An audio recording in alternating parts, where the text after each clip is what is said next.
Me dijo, si no te gusta, vete, dije. Entendido. Empaqué todo y me fui. Hay una frase que no se me olvida. No fue un grito, no fue una pelea larga con palabras que se acumulan y explotan. Fue algo dicho con ligereza, casi con burla, como si fuera tan obvio que ni siquiera valía la pena pensarlo. Si no te gusta, puedes irte. Eso fue todo. Dicho así, de frente, sin dudar. Y lo peor no fue la frase en sí, lo peor fue la sonrisa que vino después, como si hubiera ganado algo. Me llamo Daniel, tengo 33 años, trabajo como analista de sistemas para una empresa de software médico. No soy una persona impulsiva, no me gusta el caos. Prefiero las rutinas silenciosas, los días predecibles, las cosas que funcionan porque alguien las cuida. Melissa tenía 30, llevábamos 2 años y medio juntos, 14 meses viviendo en el mismo apartamento del centro, un lugar que pagábamos entre los dos, aunque yo cubría la parte más grande porque ganaba más. Ese arreglo fue mutuo desde el principio, nunca lo cuestioné, teníamos un contrato mes a mes porque a ella le gustaba sentirse libre, sin ataduras, decía. Me pareció bien en ese entonces. Ahora entiendo que esa flexibilidad también funcionó en mi favor cuando más la necesité. Había un hermano, Kyle, 26 años, siempre entre trabajos, siempre con un plan que nunca terminaba de arrancar, siempre una crisis de distancia de necesitar ayuda. Ya había estado con nosotros antes, temporalmente. En el mundo de Kyle, temporal significa hasta que alguien lo obliga a moverse. Yo lo sabía, lo acepté igual. Ese fue mi primer error, no el último. Hubo una noche en que Melissa llegó diferente, demasiado animada, con esa energía específica que tienen las personas cuando ya tomaron una decisión y solo están esperando el momento de anunciarla. Dejó el bolso, se quitó los zapatos y me dijo que tenía noticias emocionantes. Esa frase sola me tensó el estómago. Dijo que Kyle se iba a mudar con nosotros. No por unas semanas,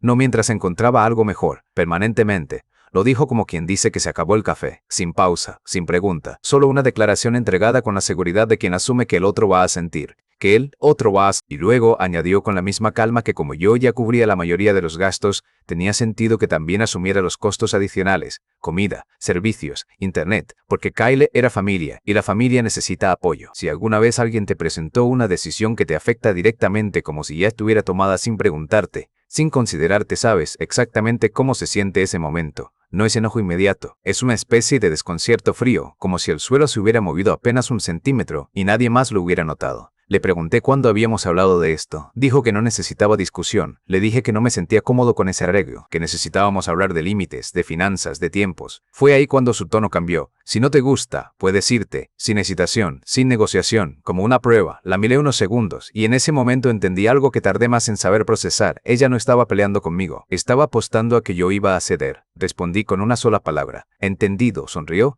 creyó que había ganado.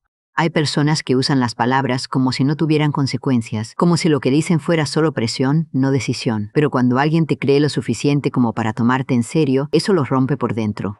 Entré al cuarto. Cerré la puerta sin hacer ruido, sin portazo, sin dramatismo. Me senté en el borde de la cama y lo primero que hice, lo primero de verdad, fue sacar el contrato de arrendamiento del teléfono. 30 días de aviso. Contrato mes a mes, abrí el portátil y empecé una lista. Cancelar internet a mi nombre. Transferir los servicios. Cambiar la dirección de depósito directo. Ver opciones de almacenamiento temporal. Cosas concretas. Pasos reales. Hay algo que aprendí de mí mismo esa noche. Cuando el dolor es muy grande, mi mente se va a la logística. No porque no sienta, sino porque sentir sin dirección no sirve de nada. 1 hora después, Melissa abrió la puerta sin tocar. Me preguntó si ya había terminado de hacer berrinche. Dijo que Kyle llegaba en 2 semanas y que necesitaba ajustar mi actitud. Que el segundo cuarto, el que usaba como oficina, iba a ser de él, así que podía ir sacando mis cosas. La miré y le dije que ya había dado aviso. Parpadeó. ¿Aviso de qué? Del apartamento. Le dije que estaría fuera antes de que Kyle llegara, que podía quedarse con el lugar si quería, pero que mi nombre no iba a seguir en el contrato ni en ninguna factura. Fue la primera vez que la vi sin respuesta inmediata. Dijo que no podía hacer eso, que vivíamos juntos, que las parejas resuelven las cosas. Le recordé que ella me había dicho que me fuera si no me gustaba.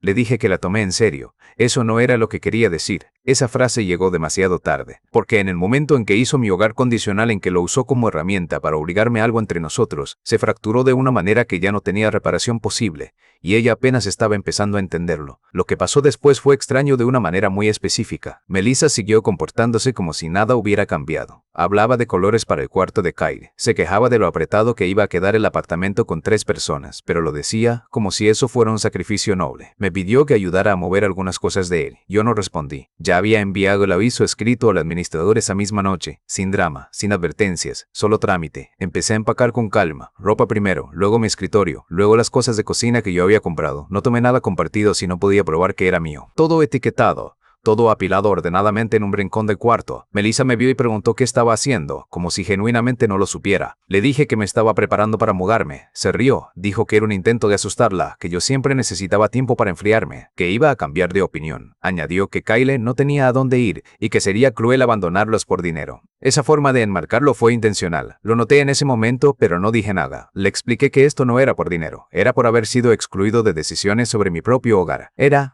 por haber escuchado que mi presencia era condicional. Rodó los ojos. Dijo que debería aceptarlo como un compañero de vida solidario. Esa noche le mandó a Kyle nuestra dirección y le dijo que podía empezar a traer cosas cuando quisiera. Fue ahí cuando entendí que ella de verdad creía que yo estaba fingiendo. Así que reservé los mudadores, pagué el depósito, programé la fecha y dejé de hablar del tema completamente.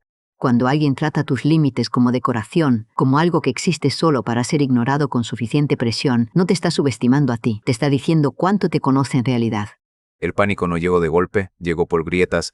Primero fue una pregunta práctica, ¿ya hablaste con el administrador? Con un tono que intentaba sonar casual, pero no lo era. Luego otra, ¿cuándo exactamente piensas irte? Como si todavía hubiera una ventana donde todo pudiera revertirse. Le di la fecha. Su tono se volvió más afilado. Me acusó de tomarla por sorpresa. Dijo que las parejas no toman decisiones grandes sin consultarse. Le recordé que intenté hablar, que ella fue quien me dijo que me fuera. Eso no era literal. Lo que me llamó la atención fue esto. No se disculpó por haberlo dicho. Solo objetó que yo le hubiera creído. Kyle empezó a traer cajas. Un colchón apareció recargado en la pared de la sala. Empezó a actuar como si ya viviera ahí sin decirme nada, sin reconocerme cuando pasaba cerca. Yo dejé de usar las áreas comunes. Melissa me preguntó por qué estaba haciendo tan frío. Dijo que le estaba castigando. Le dije que me estaba desconectando. Que hay una diferencia. Una noche, cuando Kyle ya se había quedado oficialmente, Melissa cambió de estrategia. Habló de dinero. Dijo que la renta iba a ser difícil sin mi parte, que Kyle estaba buscando trabajo pero que podía tardar. Tal vez podríamos revisar cómo dividir los gastos. Fue la primera vez que me preguntó en lugar de ordenarme. Le dije que mis finanzas ya no eran parte de la ecuación. Me miró como si hubiera hablado en otro idioma. Esa noche lloró por primera vez. No porque me extrañara, porque los números finalmente eran reales. Los mudadores llegaron un martes. Melissa todavía pensaba que era un farol, hasta que llegaron personas desconocidas a desensamblar muebles. Me pidió hablar en privado. Entramos al cuarto. Suavizó la voz de una forma que no le había escuchado antes. Dijo que todo se estaba yendo de las manos, que nunca esperó que yo realmente me fuera, que pensó que la amaba lo suficiente como para adaptarme. Le dije que el amor no significa entregar el control sobre tu propia vida. Entonces intentó otra cosa. Dijo que Kyle podía irse después, que tal vez podía quedarse con un amigo, que podíamos pausar todo y reiniciar. Le pregunté por qué esas opciones solo aparecían ahora que yo estaba saliendo por la puerta. No tuvo respuesta. Cuando volví a la sala, Kyle estaba en el sofá con el teléfono en la mano mientras los mudadores trabajaban a su alrededor. No se movió, no ofreció ayuda, no dijo nada. Esa imagen me dijo todo lo que necesitaba saber sobre cómo hubiera sido ese arreglo. Melissa me siguió hasta afuera cuando cargaron la última caja. ¿De verdad vas a terminar todo por esto? Le dije que no me estaba yendo. Estaba saliendo exactamente cuando ella me lo pidió. Cuando arranqué el carro, me llegó un mensaje suyo. No pensé que lo fueras a hacer de verdad. Guardé esa frase. Explicaba todo. Lo más doloroso no fue que ella no me valorara, fue descubrir que nunca me creyó capaz de valorarme a mí mismo. Eso es una herida diferente, más profunda, más silenciosa. Los días que siguieron fueron los más reveladores. Primero vinieron los mensajes de enojo, largos, acusatorios que la había avergonzado frente a Kyle, que las parejas reales no se abandonan cuando las cosas se complican. Luego vinieron las preguntas prácticas, ¿cuándo vencía la renta? Si los servicios ya estaban a su nombre, si el contrato era realmente cancelable o si había alguna forma de revertirlo. Le respondí una vez. Le dije que mis obligaciones terminaron el día que me fui, que hablara con el administrador directamente. Después de eso, dejé de responder. Se apareció en mi nuevo lugar sin avisar. Estaba en el pasillo llorando. Dijo que había cometido un error, que no pensó las cosas, que se sentía estúpida y asustada, que Kyle no estaba contribuyendo y que no sabía cómo manejar todo sola. Escuché desde adentro. Cuando terminó, le dije que lamentaba que estuviera pasando por eso, pero que no iba a volver. ¿Esto es todo?, preguntó. Sí, se deslizó por la pared y lloró más fuerte. Ese sonido me siguió el resto de la noche. Pero el dolor de alguien que sufre las consecuencias de sus propias decisiones no es lo mismo que injusticia. Y yo tardé un tiempo en aprender a distinguir eso sin sentirme culpable por verlo claramente. Unos días después me enteré por una amiga en común que Melissa había estado contándole a gente que nunca creyó que yo fuera a irme de verdad, que pensó que amenazar con mi estabilidad me iba a mantener en su lugar. Esa confesión lo resumió todo. Nunca me vio como alguien capaz de elegirme a mí mismo. Me vio como alguien que se quedaba porque no tenía otra opción. Y cuando resultó que sí la tenía, que siempre la había tenido, el mundo que ella había construido sobre esa suposición se empezó a desmoronar solo. Kyle seguía sin trabajar. La renta llegó sin mi parte. El administrador la llamó. Las facturas se acumularon. Lo que ella llamó apoyo familiar se convirtió en una carga que nadie le pidió que cargara sola, excepto que sí lo hizo ella, sola, sin preguntarme. La última vez que hablamos por teléfono, su voz estaba plana, agotada. Dijo que no reconocía su propia vida. Le dije algo que pensé durante mucho tiempo antes de decirlo. El control no se consigue con ultimátums, se mantiene respetando a quienes ayudan a sostener las cosas. Hubo un silencio largo. Luego susurró que había metido la pata. Tenía razón, pero para entonces, el daño ya era estructural. No me fui cuando empaqué las cajas. Me fui la noche que me dijo que me fuera, y ella tardó semanas en entender que yo le había creído, entendido, y eso fue suficiente.